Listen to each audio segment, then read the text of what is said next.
누가복음 6장 38절입니다.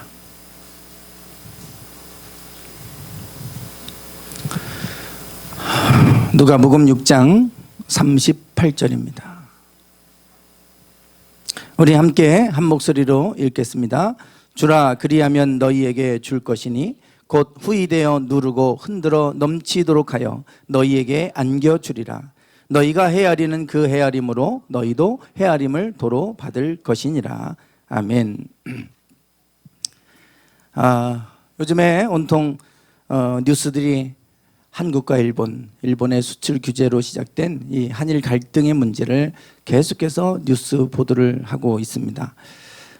우리 한국도 또 한국뿐만 아니라 전 국제사회가 이 일을 주목하고 있죠. 왜냐하면 이것이 단지 한일 간의 문제가 아니고 전 세계적인 지금 문제가 될 수 있기 때문에, 그래서 잘 해결되기를 바라지만 해결될 기미가 보이지 않습니다. 오늘 일본에 중의원, 참의원 선거가 있다고, 그래서 오늘 이 선거에서 어떤 결과가 나올지, 그리고 어떻게 앞으로 진행이 될지 참 우리가 알 수가 없습니다. 선거용이다 이런 말도 하지만 아니다, 장기전일 것이다, 이런 얘기들을 하고 있죠. 많은 국제사회가 우려를 표하면서 이것이 한국도 타격이 되겠지만 그것이 결국 일본에게도 부메랑처럼 돌아갈 것이다, 이런 경고들을 하고 있는 것을 보게 됩니다. 그 정도야 일본 강요들이 왜 모르겠어요. 그런 거 모르고 단지 강제징용 배상권 대법원 판결을 명분으로 내세웠지만 그것 때문에 개인적인 감정으로 이렇게까지 파장을 일으키면서 과연 이들이 감정적으로 이렇게 했을까? 여러 가지 그 배후 도대체 이 배경이 뭘까? 이런 여러 가지 분석 기사들이 많이 올라오고 있는 것을 보게 됩니다. 그 경제학자들이나 이런 사람들은 어떤 관점에서 보냐면 이것은 경제전쟁이다, 이렇게 얘기를 합니다. 경제전쟁이다. 단지 개인적인 그러한 국가와 국가 간의 개인 어떤 감정적인 문제라기보다는 이거 경제전쟁, 앞으로 미래의 경제전쟁의 경제전쟁으로 이해를 해야 된다, 이런 얘기들을 하고 있어요. 전에 미국의 트럼프 대통령이 중국의 화웨이를 죽이려고 했죠. 지금도 여전히 화웨이가 어려움에 처한 것은 사실입니다. 앞으로 이제 미래 시대, 이 미래를 이끌어갈 핵심 기술 가운데 하나가 5G 아닙니까? 그것이 없으면 앞으로 사물과 사물, 사람과 사물 사이에 그 사물 인터넷 시대가 올 텐데, AI 로봇이 등장할 거고, 이제는 그 모든 것들의 중심에는 5G 기술이 있죠. 그렇기 때문에 이 5G 기술을 가장 앞서가고 있는 화웨이를 견제하기 위해서 미국이 그런 거다, 이런 얘기를 했었습니다. 그런데 아베도 미국을 따라하고 있다, 트럼프를 따라하고 있고, 앞으로 이제 AI 시대로 넘어가면 가장 중요한 것은 반도체가 될 텐데 이 반도체의 70%가 한국이 장악하고 있죠. 결국은 이 부분을 견제하기 위해서 그런 거 아니냐, 이제 이런 얘기들을 하고 있습니다. 자신의 나라에게도 피해가 돌아가겠지만 그것을 감수하고 이렇게 하는 이유는 앞으로 미래를 위한 그 전쟁이다, 경제전쟁으로 봐야 된다, 이런 얘기들을 하고 있는 것을 보게 됩니다. 그래도 예전에는 정치적인 문제를 경제와 연결시키지는 않았습니다. 그것을 좀 금기시했죠. 왜냐하면 경제라는 것이 다 생태계, 이 피라미드 생태계처럼 다 얽혀 있기 때문에 어디 하나가 무너지면 같이 도미노 현상처럼 무너지기 때문에 그것들은 연결시키지 않으려고 했고 그것을 금기시해 왔어요. 그런데 이제 트럼프 대통령으로부터 시작된 이 일들이 아베에게도 나타나고 이제 앞으로 전 세계적으로 확산되지 않을까, 이런 생각을 합니다. 그동안에는 동맹국과의 신의를 지키는 것을 중요한 가치로 여겨왔다면 이제는 그것보다도 내 나라의 경제적 이익을 더 우선적인 가치로 여기고 있고, 그러다 보니까 우리가 손해를 봐가면서 동맹국과 신의를 지킬 이유가 없다, 이제는 우리의 이익을 좀 챙겨야 되겠다, 이런 생각을 하고 경제적 관점으로 지금 접근하고 또 이 나라를 이끌어가는 대통령들이 이제 그런 관점으로 이끌어가는 이런 모습들을 보게 됩니다. 이제는 우리의 가치가 많이 바뀌고 있어요. 경제적 가치를 최우선으로 여기는 이런 상황으로 지금 가고 있는 이 모습을 우리가 보게 됩니다. 우리가 이 경제 원칙이 있어요. 지금 우리는 자본주의 사회를 살고 있기 때문에 이 경제, 이 자본주의의 영향을 받고 살아갑니다. 그 경제 원칙, 가장 기본적인 경제 원칙, 우리가 교과서에서 배우는 얘기가 있죠. 최소의 비용으로 최대 효과를 거두는 것. 이게 경제 원칙입니다.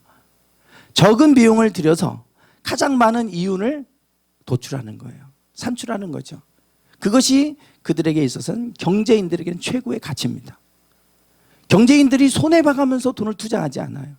반드시 이익을 창출해내야 그것이 그들에게는 최고의 선입니다. 이것이 바로 경제적 사고예요.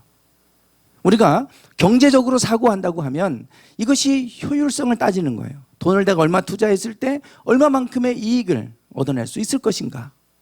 이익이 남지 않으면 그거는 어리석은 짓이고 그것은 악이에요. 경제적 사고에서 경제적 논리로 보면 그것은 잘못된 겁니다. 지금 우리가 이 경제적 사고로 모든 것이 전환되고 있는 것 같아요. 자본주의 사회였지만 그래도 경제적 사고보다도 또 우선되는 가치들이 있었어요. 그런데 이제는 그 가치들도 다 무너지고 경제적 이익이 되지 않으면 이제 그것들을 다 무너뜨리는 이러한 시대로 가는 것 아닌가 이런 생각을 해보게 됩니다.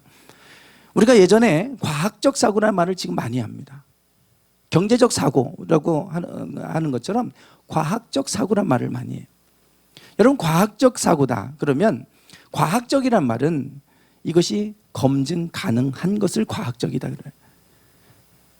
경제적 사고에서 가장 중요한 게 이윤이라면 과학적 사고에서 가장 중요한 게 뭐겠습니까? 증거예요. 증거. 논리적 사고에서 가장 중요한 건 설득이에요. 설득. 과학적 사고에서 가장 중요한 거는 증명 가능한 증거예요. 증거. 그러니까 검증 가능할 때 이걸 과학적이라 그러죠. 아무리 어떤 현상이 일어나도 이게 검증의 대상이 될 수 없다. 그건 과학이 아닌 거예요. 우리는 그걸 비과학적이다 이렇게 말합니다. 우리가 성경 안에 일어난 수많은 기적들 검증할 수 없어요. 그러면 그걸 뭐라고 얘기하면 비과학적이다 그러는 거예요.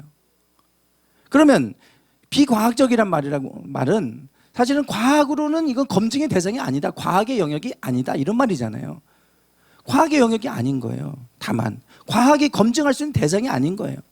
실체가 없는 게 아니라 검증할 수 없는 과학의 영역 안에 벗어나 있는 영역인 거예요. 그런데 비과학적이다. 그러면 이거는 과학적인 것은 사실이요 진리고 비과학적인 것은 사실도 아니고 진리도 아닌 것처럼 이제 우리는 받아들이고 있는 세상이 되어버렸어요. 과학 영역 밖에 있다고 해서 검증하지 않아도 존재하는 게 얼마나 많아요. 그런데 비과학적이다 그러면 사람들은 이거는 신화적인 것이고 잘못된 허구적인 것으로 받아들입니다. 마찬가지예요. 경제적 사고를 가지게 되면 이윤이 남지 않으면 그건 다 잘못된 거예요. 잘못된 거예요. 교회 안에 이 경제적 사고가 들어올 때가 있어요. 많이 들어와 있죠 이미. 투자해서 뭔가를 얻어내는 이윤을 창출하는 교회는 그런 곳이 아니잖아요. 때로는 교회는 투자도 하고 한 영혼을 구원하기 위해서 수많은 것을 우리가 쓰기도 하고 그러는 거예요. 근데 그거를 경제적 사고를 가지고 판단하기 시작하면 어떻게 되겠습니까? 우리가 부모님들이 자녀들을 키울 때 얼마나 많이 희생을 해요? 많은 투자를 하잖아요. 투자를 했는데 얘가 학원을 보내고 투자를 했는데 별로 성적이 안 오른다. 그러면 우리는 그를 끊어야 됩니까? 자녀를 교육을 시키는데 교육을 하는데 애가 안 돼요. 투자한 만큼 결과가 안 나와요. 그러면 교육시키지 말아야 되나요? 그 경제적 사고의 원리예요. 그러나 그렇게 하는 사람은 없어요. 물론 하는 분들도 있겠지만 왜냐하면 거기에는 더 중요한 가치가 있어요. 사랑이라고 하는 거예요. 사랑은 경제적 사고로 판단할 대상이 아니잖아요. 그보다 더 고귀한 가치는 사랑이에요. 사랑. 이거를 어떻게 경제적인 것으로 따지겠습니까? 부모가 자녀를 키울 때 앞으로 이 아이를 잘 키워놓으면 이 아이를 통해서 내가 어떤 이득을 얻겠지 하고 그런 투자의 개념으로 키우는 사람이 어디 있어요? 사랑하니까 잘 되기를 원해서 하는 거죠. 그래서 우리가 믿음의 과학적 사고나 경제적 사고 이런 사고에서 우리는 사고의 전환을 가져와야 돼. 아니 전환할 것도 아니에요. 우리에게 말씀하고 있는 사고는 뭐냐? 믿음의 사고예요. 믿음의 사고. 우리는 때로는 손해도 보고 때로는 희생도 하는 거예요. 그러나 그 희생을 통해서 하나님은 그 아들 예수 그리스도를 이 땅에 보내셔서 값없이 주셨잖아요. 그런데 그것이 사람들은 어리석다고 받고 십자가 못 박혀 죽으니까 힘없이 죽은 것 같지만 그 희생과 그 사랑이 세상을 구원하잖아요. 그게 하나님이 하시는 일들이에요. 우리가 이해할 수 없는 영역이죠. 우리는 그 믿음의 사고를 갖고 사는 겁니다. 그러니까 우리가 살아가면서 따져서 내가 조금 얼마 했는데 저 사람은 왜 안 하고 이거 따지기 시작하면 불행해지죠. 우리는 하나님을 바라보고 하나님 믿음의 사고를 가지고 주라고 하면 주는 거고 사고 파는 개념이 아니라 주고받는 개념이에요. 오늘 본문에 보면 누가복음 6장 38절 말씀, 오늘 본문 말씀입니다. 네, 재물 얻을 능력을 주셨다고 우리가 이번 달 계속 말씀을 나누고 있잖아요. 하나님이 능력을 주실 때는 쓰라고 주시는 거예요. 쓰라고. 아까 우리 김기용 권사님도 기도하셨잖아요. 우리가 한 달란트를 땅에 묻어둔 것처럼 재능을 묻어두지 않고 주를 위해서 쓰면 하나님께서 더 크게 쓸 수 있도록 더 부어주시는 거예요. 믿음의 사고입니다. 믿음의 사고. 아까 문득 그런 생각이 드는 거예요. 경식이가 그동안 바이올린을 이렇게 교회에서 예배 때마다 연주했잖아요. 지금 일본 가 있는데 얘가 법대가 있지만 얘가 맨날 오케스트라 얘기만 해요. 네가 또 오케스트라에 단원이 돼서 들어갔어요. 그래서 거기에서 지금 그거 하는데 방학 때도 안 들어온대요. 2주, 신검 때문에 잠깐 2주 들어왔다가 나간다는데 거기 합숙훈련이 있다는 거예요. 오케스트라. 거기 합숙훈련 보내달라고 얼마 전에 돈 보내달라고 50만 원이래요. 3박 4일인가 4박 5일인가 보내달라고 그러면서 돈 필요할 때만 전화를 하는 거예요. 얘는 지금 법학을 하러 갔는지 음악을 하러 갔는지 그럴 정도로 이렇게 하는데 그때 제가 얼마나 싸워가면서 이해하고 경식이 산자 사춘기도 나는 왜 내가 앞에 앉아서 이거 해야 되냐고 자기 싫다고 이랬거든요. 제가 막 강하게 얘기했어요. 제가 그 부분은 물러서지 않았죠. 그리고 너 지금은 너 그러지만 나중 가면 너 아빠한테 고마워할 거다. 얘가 뭐 레슨을 한 것도 아니고요. 방과후 활동에서 그 바이올린 조금 배운 거 가지고 그냥 교회에서 연주하면서 왔어요. 일본 갔는데 일본 애들은 거기서 뭐 의대 애들도 있고 많은 사람들이 있어요. 그런데 그 사람들 어릴 때부터 레슨 받고 했던 사람들이 거기에 즐비한 거예요. 다 그런 애들이 들어와 있고 아니. 그런데 거기에서 다 3, 4학년 때 주 멤버로 들어가고 나머지 후보예요. 후보. 그냥 서포트하는. 근데 얘는 1학년 때부터 주전이 돼가지고 들어가서 연주 활동하고 다녀요 지금. 그래서 제가 볼 때 야 주를 위해서 심으니까 하나님이 이렇게 하나님이 쓰시는구나. 그 뭘 레슨 받는 것도 아니고 방과후 활동 배워봐야 그게 얼마나 되겠어요. 교회에서 그냥 앉아가고 그거 연주한 거밖에 없는데 그런데 거기가 빛을 발하기 시작하는 거예요. 아 하나님 앞에 주를 위해서 심으니까 하나님 나중에 거두게 하시는데 이거는 100배, 60배, 30배 그 이상을 거두게 하시는 거예요. 하나님이 능력을 주세요. 주를 위해서 쓰기 시작하면 더 크게 쓸 수 있도록 쓰임받도록 하나님 능력을 주세요. 그래서 여러분 우리가 이 경제적 사고를 가지고 가지고 있으면 자꾸 쌓아놓지 절대 나누지 못합니다. 그러나 믿음의 사고는 그렇지 않아요. 내가 주면 없어질 것 같지만 하나님 더 많이 주시는 하나님이세요. 오늘 본문 말씀에 보면 주라 그리하면 너희에게 줄 것이다 말씀하세요. 주라고 그러시잖아요. 사고 팔지 말고 주라는 거예요. 그러면 하나님이 너희에게 주실 것인데 그 채워주실 것인데 곧 후이되어 누르고 흔들어 넘치도록 해서 너희에게 안겨줄 것이다. 분명히 말씀하는 거예요. 너희가 주는 삶을 살아가면 하나님께서 너희들을 후하게 하나님 갚아주시겠다. 넘치도록 부어주시겠다. 너희에게 가득히 넘치도록 해서 너에게 안겨줄 것이다. 말씀해요. 주는 삶을 살라는 거예요. 베푸는 삶을. 그 헤아리거나 계산하지 말라 이거예요. 이거 내가 하면 어떻게 될까 헤아리고 계산하고 이러지 말고 하나님이 그 마음 주시면 그냥 주라는 거예요. 그러면 하나님이 너희에게 도로 안겨줄 것이다. 가득히 넘치도록 부어서 안겨줄 것이다. 그렇게 말씀을 합니다. 여러분, 이 말씀을 우리가 가지고 이렇게 살아가는 게 믿음의 사고예요. 믿음의 사고. 하나님이 주시는 거예요. 하나님이. 사람이 아니라 하나님이 공급해 주시는 삶인데, 이게 믿음으로 살아가는 삶인데, 그럼에도 불구하고 이렇게 놀라운 말씀을 우리에게 주고 있지만 왜 우리가 주는 삶을 살지 못할까요? 그 이유는 간단합니다. 아까워서 그런 거예요. 내가 이거 가지고 있어봐야 나에게는 이건 있으나 마나 별로 필요한 게 아니야. 그러면 주는데 아무 문제가 안 될 겁니다. 근데 이것이 없으면 안 될 것 같아. 아까워. 그럼 못 주는 거죠. 남아도 못 주는 거예요. 잘 안 써도 못 주는 거고. 이것을 다른 말로 얘기하면 결핍의식이에요. 결핍의식. 많이 가지고 있어도 여전히 나는 부족하다고 생각하면 못 주는 겁니다. 그게 결핍의식이에요. 결핍의식. 창세기 3장에 보면 선악과 이야기가 나옵니다. 인간이 최초로 타락하게 된 이야기예요. 타락이 여기서부터 시작됩니다. 인간의 타락. 사람들은 이 선악과 얘기를 꼭 성경에서 읽거나 들으면 꼭 얘기하는 게 있어요.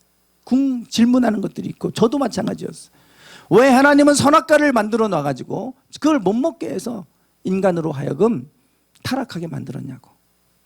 하나님 책임이라 이거예요.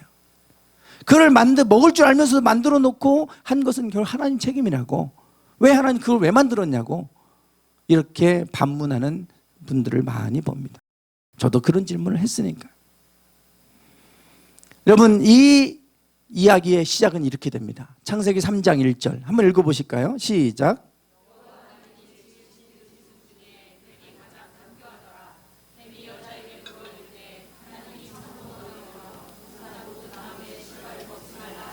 아멘. 지금 여기에 뱀이 등장합니다. 하나님이 지으신 들짐승 중에 뱀이 가장 간교하더라. 간사하고 교활하다 이 말이에요. 이 뱀은 사단이죠. 사단이 뱀의 모양으로 나타나서 그래서 지금 이 하와에게 찾아와서 유혹을 하는 거예요. 근데 뭐라고 질문하냐면 얼마나 간사하고 교활한지요, 얼마나 간교한지 이렇게 질문합니다. 하나님이 참으로 너희더러 동산 모든 나무의 실과를 먹지 말라 하시더냐. 몰라서 묻는 거 아니에요. 하나님이 동산에 있는 모든 나무의 그 열매를 먹지 말라고 했냐? 이렇게 지금 질문하는 거예요. 하나님이 뭐라고 말씀하셨어요? 창세기 2장에 보면 이렇게 말씀하시죠. 하나님이 아담에게 말씀하신 거예요. 동산 각종 나무의 열매는 내가 임의로 마음대로 네 마음대로 자유롭게 마음대로 먹되 선악을 알게 하는 나무의 열매는 먹지 말아라. 내가 먹는 날에는 반드시 죽으리라. 다 먹어도 좋은데 하나 이거 선악을 알게 하는 나무의 열매만큼은 먹지 말아라. 이거 먹으면 죽는다. 분명히 말씀하셨죠. 사단이 왜 모르겠어요? 알죠. 근데 지금 이 못 먹게 한 선악과 이거 하나 관심 갖게 하려고 유도 질문하는 겁니다. 하나님이 이 모든 거 못 먹게 했냐? 아니야, 다 먹어도 되는데 이거 선악과는 먹지 말랬어. 먹으면 죽을지도 모른대. 이러면서 선악과에 주목하게 만들었어요. 여러분, 하나님은 우리에게 모든 것을 다 임의로 자유롭게 먹도록 허락하신 하나님이세요. 왜 하나님을 나쁘다고 그러십니까? 저도 그 생각을 가지고 있었는데 대부분 다 제가 신학원에서 강의를 하든 어디 가서 얘기하든 선악과 얘기하면 다 한결같이 하나님이 못 먹게 한 선악과 그 하나에 집중하는 거예요. 여러분, 종류가 과일 종류가 얼마나 많아요. 그 수많은 종류 가운데 딱 하나 못 먹게 한 거예요. 딱 하나. 여러분, 열매 중에 다 먹을 수 있는 거 아니죠? 열매에도 못 먹는 독이 들어있는 열매들이 있어요. 왜 하나님은 여기다가 독이 있는 열매를 만들어 놓아갖고 그걸 못 먹게 했지? 이거 가지고 맨날 그 하나 원망하는 사람 없잖아요. 이 모든 것들은 다 먹어도 되는데 하나만 못 먹게 했어요. 하나만.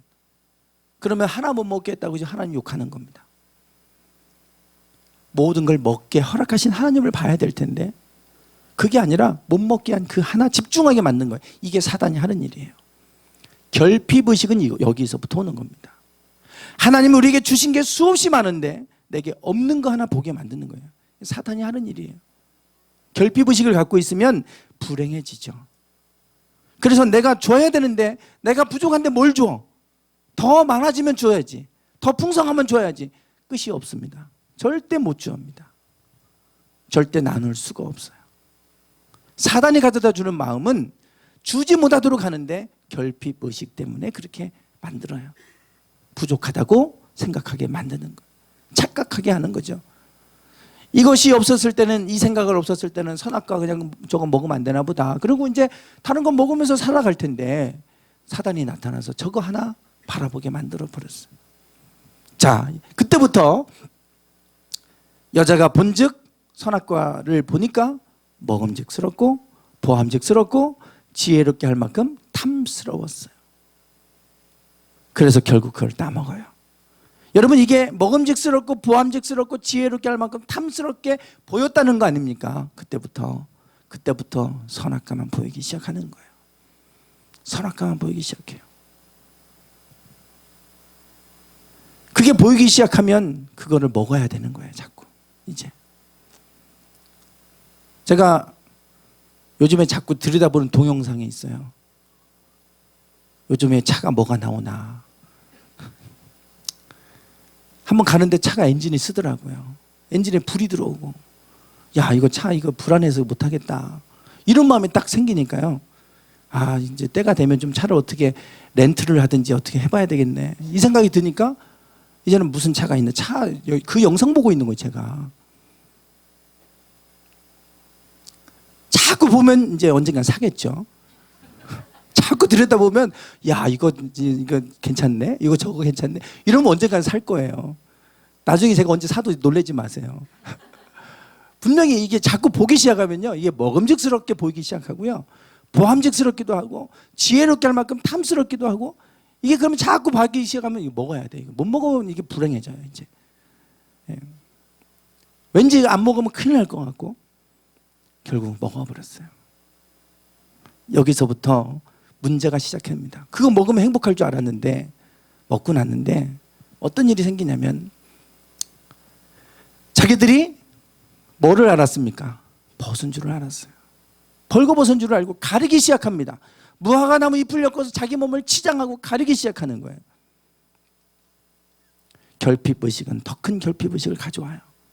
이거 못 먹어서 먹으면 될 것 같았는데 자기가 벌거벗은 줄 알고 더 가리기 시작하죠. 그리고 나서 또 한 가지, 하나님의 낯을 피해서 숨어버렸어요. 내가 두려워하여 숨었나이다 그랬어요. 하나님에 대한 두려움이 밀려오기 시작합니다. 하나님을 피하기 시작하는 거예요. 결핍의식이 가져온 결과예요. 우리가 결핍의식을 갖고 살아가면 어떻게 되는가, 지난 수요일에도 제가 말씀을 나눴는데요. 어리석은 부자의 비유, 누가복음 12장에 보면 어리석은 부자가 나와요. 그런데 예수님께서 어리석은 자의 부자를 비유로 탐심을 말씀하시는데, 그 비유에 보면 시작은 이렇게 되죠. 그 부자가 그 밭에 소출이 풍성했어요. 그런데 풍성하는데 마음속에 생각하는 거예요. 내가 곡식 쌓아둘 곳이 없으니 어찌할꼬. 여러분, 그 밭에 소출이 풍성하면 기뻐해야 되잖아요. 감사해야 되잖아요. 그런데 이 사람은 거꾸로 마음에 근심하는 거예요. 창고가 가득 차서 더 이상 쌓아놓을 곳이 없으니 이제는 어떻게 해야 될까, 이거 걱정하는 거예요. 이제 그러면 가득 찼으면 나머지 남는 건 나눠주면 되잖아요. 그게 아니라, 야, 이거 가득 찼는데 이거 어떻게 하면 되지? 그리고 나서 그가 이렇게 생각하죠. 내가 이렇게 하리라. 내 곡간을 헐고 더 크게 짓고 내 모든 곡식과 물건을 거기 쌓아두리라. 더 크게 짓고 내가 더 쌓아야 되겠다. 결핍의식을 갖고 있는 사람은 쌓아놓습니다. 여전히 부족함을 느끼기 때문에 늘 쌓아놓는 거예요. 쌓아도 만족이 없어요. 더 쌓아야 돼요. 더 쌓아야 돼요. 헐어버리고 더 쌓고, 헐어버리고 더 쌓고.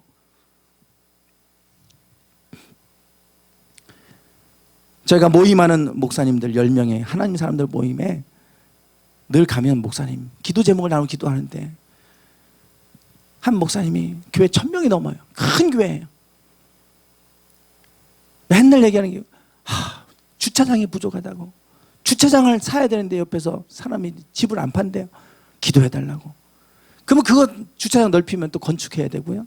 또 사람이 늘어나잖아요. 건축하면 또. 그러면 또 땅을 또 사고 또 건축해야 되고. 끝이 없어요. 끝이 없어. 그 정도만 딱 채워지면 그러면 또 다른 교회에 좀 보내주고 이렇게 하면 좋을 텐데 사람 욕심이 끝이 없잖아요. 그럼 더 크게 져야 되고 또 채워지면 더 크게 져야 되고. 이 어리석은 부자가 창고를 쌓았는데 그렇게 하는 거예요. 계속. 그리고 나서 거기 쌓아두고 그리고 뭐라고 하냐면 내 영혼아 이제 여러 해 쓸 물건을 많이 쌓아두었으니 이제는 평안히 쉬고 먹고 마시고 즐거워하자. 이제 좀 평안히 먹고 평안히 쉬고 평안히 마시고 즐겁게 좀 살아보자 이러는 거예요. 그동안에는 여태까지 쌓았느라고 평안히 쉬어보지도 못했어. 평안히 먹고 마시고 즐겁게 누려보지도 못한 거예요. 그리고 이제 좀 누려보려고 했더니 하나님 뭐라고 말씀하세요? 한번 읽어보실까요? 시작.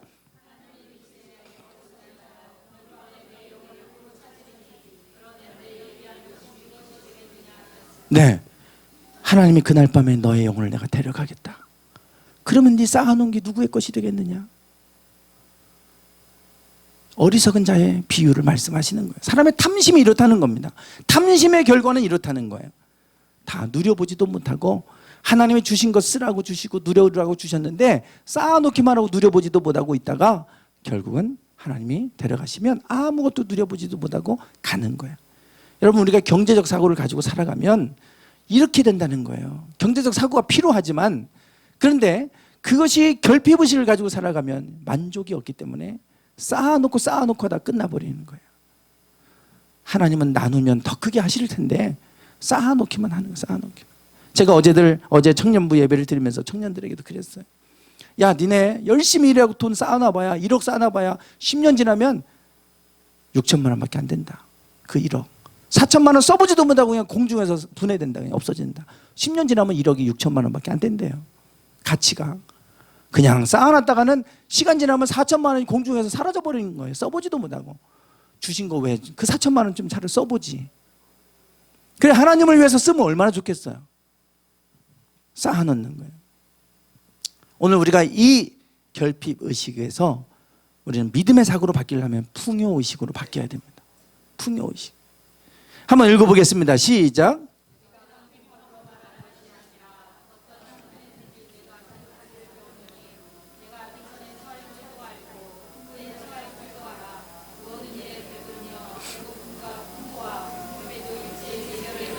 아멘. 어떤 형편이든지 나는 자족하기를 배웠다는 거예요. 배고픔에도 내가 처해봤고 풍요로움에도 처해봤다 이거예요. 내가 어떤 상황에 처해도 나는 스스로 만족할 줄 아는 법을 배웠다 그랬어요. 그 만족할 줄 아는 그 법, 자족하는 법을 배웠다는 거예요. 이게 풍요의식을 갖고 사는 겁니다. 늘 풍요로워서 풍요의식이 아니에요. 가난해도 거기서 만족하고 사는 거고 비천에 처해도 거기서도 내가 하나님 앞에 만족함을 누리며 사는 거예요. 어떤 상황이든지 나는 그 자족하는 일체의 비결을 배웠대요. 여러분, 그 일체의 비결이라 그러는데 이 비결이 뭐겠어요? 이 비결이 지금 빌립보서 4장 11절 12절 말씀인데 13절 말씀 바로 뒤이어서 이 말씀 나와요. 읽어보겠습니다. 시작. 아멘. 내게 능력 주시는 자에서 내가 모든 걸 할 수 있다. 비천에 처해도 그 가운데 하나님은 나와 함께 하시기 때문에 내게 능력 주시는 분이 하나님이기 때문에 나는 할 수 있다는 거예요. 그러니까 거기에서도 만족할 수 있는 거예요. 일체의 비결은 하나님께 있는 거예요. 내 환경에 있는 게 아니고 나와 함께 하시는 하나님께 있어요.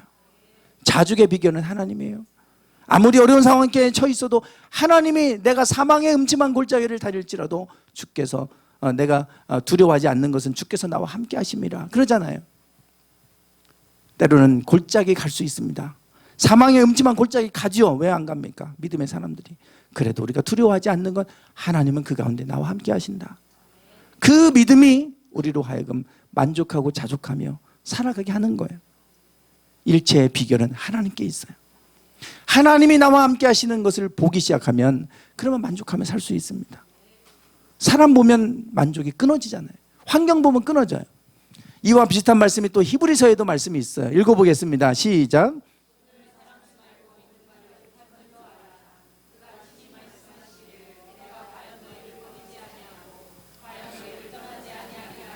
아멘.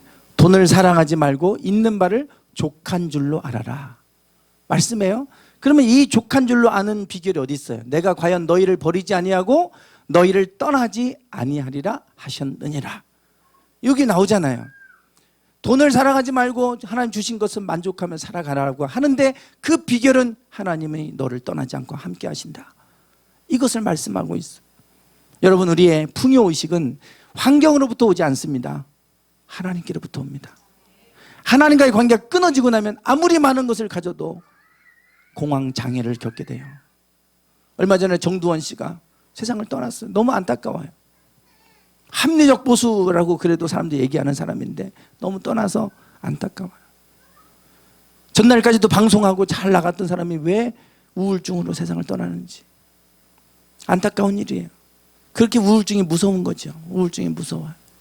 하나님을 우리가 바라보고 하나님 안에서 주신 기쁨을 누리며 살기를 원합니다. 아무리 많은 것 가져도 결핍의식 가운데 살아가면 우리가 힘들어요. 채워지지 않아요. 그러나 하나님을 바라보기 시작하면 하나님은 우리에게 기쁨을 주시고 어떤 상황이든지 만족하며 기쁨을 누리며 살게 하실 줄 믿습니다. 지난 수요일 저녁 예배 마치고 가는데 김남옥 집사님이 한 가지 얘기를 하시는 거예요. 목사님, 저는 요즘 너무 기뻐요. 너무 기뻐요. 그래서 오늘 설교와 관련돼서 하나님 기쁨을 주시는 분이 환경과 돈이 아니라 하나님께로부터 오는 거잖아요. 그래서 제가 집사님 간증 좀 해주세요. 말씀을 드렸어요. 우리 집사님 잠깐 모시겠습니다. 네.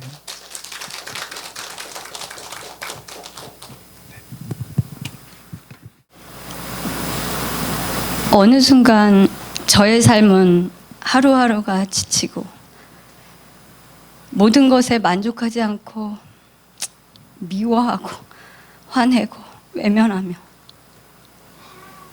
그런 생활이 자연스러워지면서 내 마음의 병은 더욱더 몸과 마음이 무거운 돌덩어리를 안고 있는 것처럼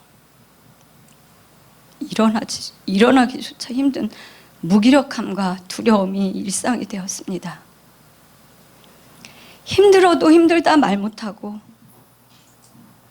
아무렇지 않은 것처럼 행동하며 버티며 산 삶 속에 하나님을 다시 만나 풍요로운교회에 나와 찬양과 말씀으로 힘을 얻고 위로를 받았습니다.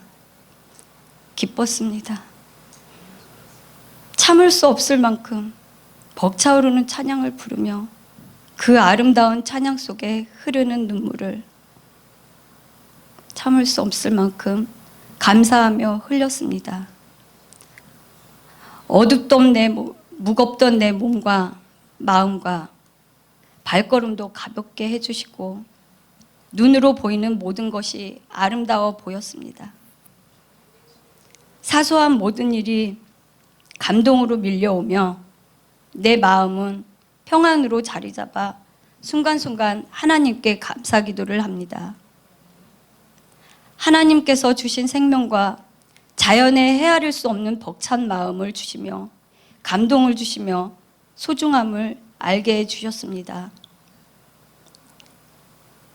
무거운 짐을 내려놓는 느낌, 웃음을 잃어버린 나에게 웃을 수 있는 감정을 주심을 하나님께 감사드리고 세상보다는 하나님을 먼저 사랑할 수 있게 됨을 감사하며 나에게 하루를 주심을 감사드립니다. 가족의 소중함을 깨닫게 해주시고 사랑하게 해주심을 하나님께 감사드립니다.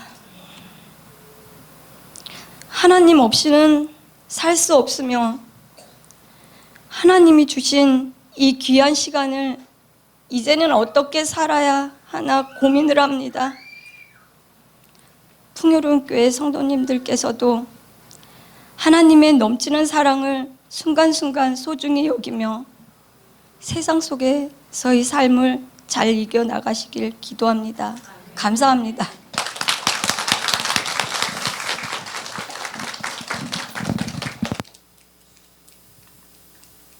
네, 지난 수요일 날 예배 끝나고 가시는데 목사님 저 약 끊었어요. 그 얘기 하시더라고요. 오랫동안 약을 드셔야만 살 수밖에 없는 그러한 상황에서 좀 더 고백하셨던 것처럼 기쁨을 누릴 수도 없었고 그런 감정조차 없었는데 하나님이 웃을 수 있게 하시고 기쁨을 주셨다고. 요즘에는 그냥 나무만 봐도 너무 기쁘고 모든 게 다 아름다워 보인다고 그런 얘기를 하세요. 하나님이 은혜를 주신 거죠. 하나님이 은혜가 임하면 환경과 상관없이 기쁨을 주시고 만족하는 마음을 주시고 삶을 새롭게 사랑할 수 있는 마음을 주시는 하나님이십니다. 오늘 우리가 이런 풍요의식을 가지고 좀 살았으면 좋겠어요. 근심하고 염려하고 그런 것에 매여서 사는 것이 아니라 기쁨을 누리고 기쁨을 나눠주고, 그리고 하나님 내게 주신 것은 그거 소중한 거지만 그것을 또 나누라고 주셨으니까 나누고, 그러면 하나님이 더 후이 넘치게 해서 안겨주리라 우리에게 말씀하고 계신데, 오늘 우리가 하나님 안에서 부유한 자로 살아가는 삶이 되기를 주님의 이름으로 축원합니다. 기도하겠습니다. 하나님,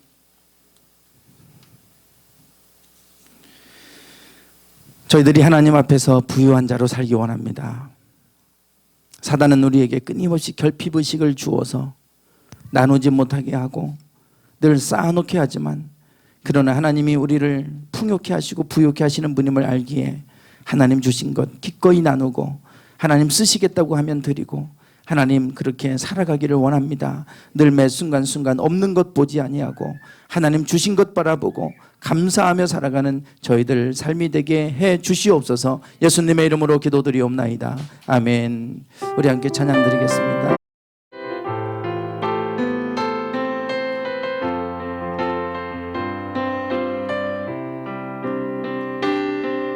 여호와는 나에게 복을 주시기를 원하며 나를 지키시기를 원하시며,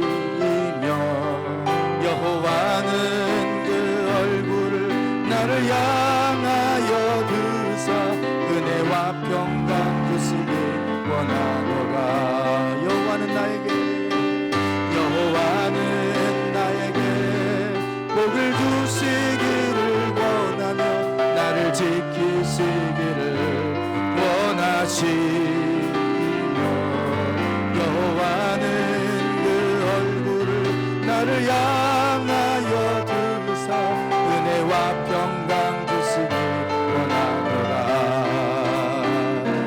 나를 보배롭고 존귀하게 여기시는 하나님이 내 삶 속에서 이 약속을 신실하게 이루시니, 땅에 기름진 곳으로 하늘에 신령한 곳으로 나를 복주시고 지키실 하나님이 나의 영혼 잘 되도록 은혜 베푸시며 영광으로 인도하시니, 땅에 기름진 곳으로 신령한 곳으로 복주시고 지키실 하나님이 나의 영혼 잘 되도록 은혜 베푸시며 영광으로 인도하시니, 땅에 기름진 곳으로 나를 복주시고 지키실 하나님이 영혼 잘 되도록 은혜 베푸시며 영광으로 인도하시니, 땅에 기름진 곳으로 나를 복주시고 지키실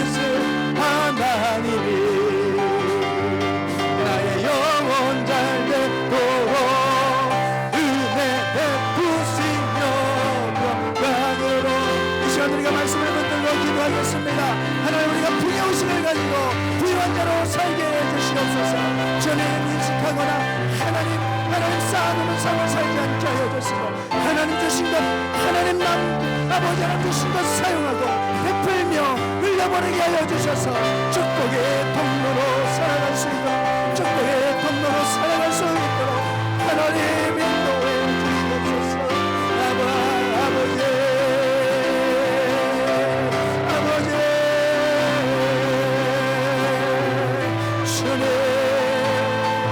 전에 부유한 자로 살아갈 수 있어. 부유한 자로 주여 하나님 아버지, 주여 결핍을 사단이 주는 결핍을 쓰고 하나님 부여의식을 가지고 살아가게 하소서. 우리가 하나님 앞에 얼마나 부유한 자인지, 하나님 어느 상황이든지 자족하는 법을 배우게 하여 주소서. 우리와 함께 하시는 하나님으로 인하여, 우리와 함께 하시는 하나님을 인하여 자족하는 법을 배우고 감사하며 살아가는 저희들 되게 하옵소서. 주여 아버지, 지금의 순간에도 물질의 어려움을 겪는 이들이 있습니까? 지금의 순간에도 물질의 어려움을 겪는 이들이 있습니까? 주여 풀어주소서. 주여 풀어주시옵소서. 주여 풀어주소서. 아버지 주님, 나의 영혼 잠그고 은혜 베푸시며 땅으로 인도하시니 나의 기름진 것으로, 신령한 것으로 나를 복주시고 지키실 하나님, 영혼 잘되도록 은혜 베푸시며 땅으로 인도하시니.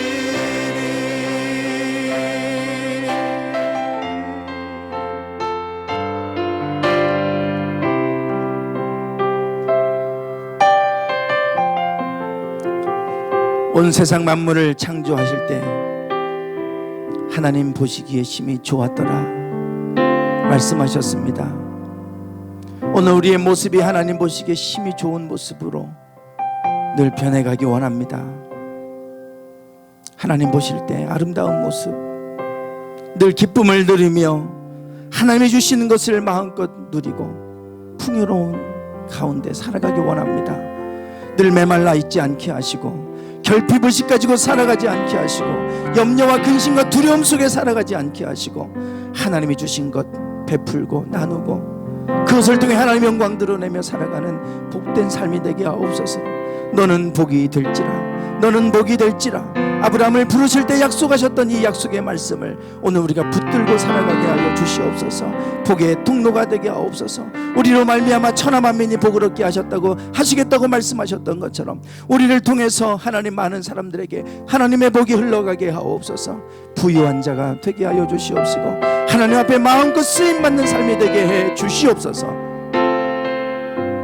지금은 우리 주 예수 그리스도의 은혜와 아버지 하나님의 극진하신 사랑하심과 성령님의 감동 감화 충만하심이 늘 주 안에서 부유한 자로 살기를 소망하는 당신의 사랑하는 모든 성도들 위해 이제부터 영원토록 함께 하시기를 간절히 축원하옵나이다. 아멘.